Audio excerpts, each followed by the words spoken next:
নাহমাদুহু নুসাল্লি আলা রাসূলিহিল কারীম আম্মা বাদ। প্রিয় দর্শক, রমজান শুরু হওয়ার পূর্বেই যে 5টি আমল করলে আপনার জীবন বদলে যাবে, এই 5টি আমল যদি শুধু রমজানের জন্যই করেন তাহলে পুরো রমজান বদলে যাবে। আর যদি এই 5টি আমল আপনি সারা জীবন করেন, আপনার জীবন বদলে যাবে। আল্লাহর কসম, আপনার জীবন বদলে যাবে। প্রিয় দর্শক, ভিডিওটি মনোযোগ সহকারে শেষ পর্যন্ত দেখবেন, কারণ হয়তো এই রমজানটাই আপনার জীবনের শেষ রমজান হয়ে যেতে পারে। রমজান বারবার আসে, বারবার চলে যায়। আর রমজান মানে শুধু না খেয়ে থাকার নাম না, রমজান হচ্ছে জীবনকে পরিবর্তন করার নাম। এই একটা মাসে পারে আপনার জীবনকে পুরো পাল্টে দিতে। অনেকে বলে রমজান আসে এবং রমজান যায়, কই কিছু তো হলো না, আমি তো আগের মতোই রয়ে গেলাম। হ্যাঁ, কিন্তু জানেন কি, রমজান বদলায় না মানুষকে, মানুষ নিজে বদলালে রমজান তাকে বদলায়। যে 5টি আমলের কথা বলবো তার মধ্যে 1 নম্বর আমলটি হচ্ছে তওবা এবং ইস্তেগফার। আমরা সবাই গুনাহগার, কেউ প্রকাশ্যে, কেউ গোপনে, কেউ চোখের গুনাহ, কেউ জিহ্বার গুনাহ, কেউ হাতের গুনাহ, কেউ বা পায়ের গুনাহ। আমরা সবাই গুনাহের মধ্যেই লিপ্ত। মহান রব্বুল আলামিন বলেন, হে মুমিনগণ, তোমরা আল্লাহর কাছে খাঁটি তওবা করো। আর হাদিসে আসছে, আল্লাহ পাক ওই ব্যক্তিকেই সবচেয়ে বেশি ভালোবাসেন যে ব্যক্তি আল্লাহর কাছে তওবা করে। তাই রমজান আসার আগেই রাতে একা বসুন, চোখের পানি ফেলুন এবং বলুন, হে আল্লাহ, আমি জানি আমি অনেক ভুল করেছি, কিন্তু আমি তোমার কাছে ফিরে আসতে চাই। দিনে অন্তত 100 বার বলুন আস্তাগফিরুল্লাহ, আস্তাগফিরুল্লাহ। মনে রাখবেন, পাপ নিয়ে রমজান শুরু করলে বরকত ঠিকভাবে ঢুকতে চায় না। তাই রমজানের পূর্বেই যদি আমরা খাঁটি দিলে তওবা করি, আল্লাহ পাক খুশি হয়ে আমাদের অতীতের সমস্ত গুনাহগুলো মাফ করে দেবেন এবং কাঙ্ক্ষিত রমজানটি হয়ে যাবে আমাদের জন্য অত্যন্ত সুন্দর রমজান। 2 নম্বর আমল হচ্ছে নিয়ত ঠিক করা। কারণ যে ব্যক্তি নিয়ত ঠিক করলো, তার মানসিক প্রস্তুতি সে নিয়ে নিল। নিয়ত ঠিক করা মানেই মানসিক প্রস্তুতি নেওয়া। এই জন্য হাদিসে পাকে আসছে, ইন্নামাল আমালু বিন্নিয়াত, যে কর্মের ফল নিয়তের উপরেই নির্ভর করে। একবার ভাবুন তো, এই রমজান আমি কেন পালন করব? শুধু কি সমাজের জন্য, নাকি আল্লাহকে রাজি খুশি করানোর জন্য? আজই নিয়ত করুন, এই রমজান আমার শেষ রমজান হতে পারে, তাই আমি 100% বদলাবো ইনশাআল্লাহ।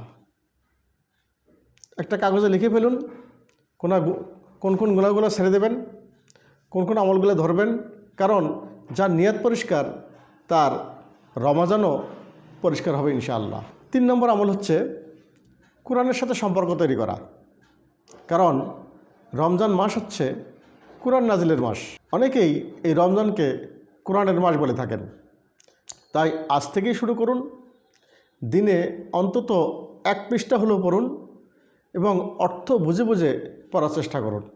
নিজেকে বলুন, আমি কোরআন শুধু শুভ না, আমি কোরআন দিয়ে জীবন গড়ব।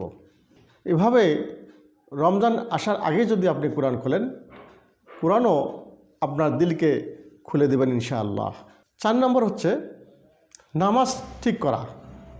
কারণ অনেককেই দেখা যায় বৎসরের অন্য মাসগুলো নামাজ আদায় না করলেও রমজান মাসে কিন্তু ঠিকই নামাজ আদায় করার জন্য মসজিদে আসে বা নামাজ আদায় করে। হ্যাঁ, খুব ভালো ডিসিশন, কিন্তু আপনাকে চেষ্টা করতে হবে এই নামাজটি সারা বছরেই একই রকম ধরে রাখার। তাই নামাজ ছাড়া রোজা শুধু শরীরে রোজা হয়, আত্মার রোজা হয় না। তাই আজই সিদ্ধান্ত নিন, ফরজ নামাজ কোনোভাবেই ছাড়বেন না, সময় মতো নামাজ পড়বেন, অন্তত 2 রাকাত করে হলেও নফল নামাজ আদায় করবেন এবং সাহারি খাওয়ার জন্য যখন উঠবেন অন্তত 2 রাকাত হলেও যেন তাহাজ্জুদের নামাজটা আদায় করতে পারেন।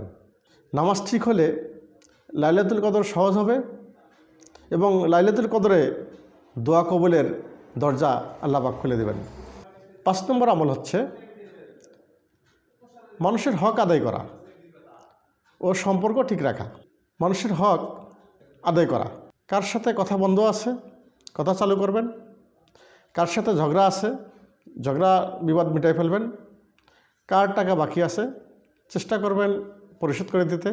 রমজান আসার আগেই ক্ষমা চেয়ে নেন এবং ক্ষমা করে দেন, আর ভাঙ্গা সম্পর্কগুলো জোড়া লাগাই নেন। নবী করিম সাল্লাল্লাহু আলাইহি সাল্লাম বলেন, মানুষের হক নষ্ট করে ইবাদত আল্লাহর কাছে আটকে যায়। তাই আজই বলুন, আমি কাউকে বুকে ঘৃণা নিয়ে এই রমজানে পা দেব না। প্রিয় দর্শক, এই রমজান আসার আগেই এই আমলগুলো শুরু করুন। ইনশাআল্লাহ এই রমজানের ওসিলায় মহান রব্বুল আলামিন আপনার জীবনকে বদলে দেবেই দেবে। তাই আমরা আল্লাহর কাছে দোয়া করি, আল্লাহ পাক আমাদেরকে এই রমজান সহিভাবে সুন্দরভাবে আদায় করার তৌফিক দান করুক এবং পরবর্তী রমজান পাওয়ার তৌফিক দান করুক, এবং রমজান হোক আমাদের জন্য জীবন বদলানোর মাস। আমিন। প্রিয় দর্শক, ভিডিওটি কেমন লাগলো কমেন্টসে জানিয়ে দেবেন। ভালো লাগলে লাইক করবেন, চ্যানেলটি সাবস্ক্রাইব করবেন এবং বন্ধুদের মাঝে শেয়ার করে অশেষ সওয়াব হাসিল করার সুযোগ করে দেবেন। আল্লাহ হাফেজ।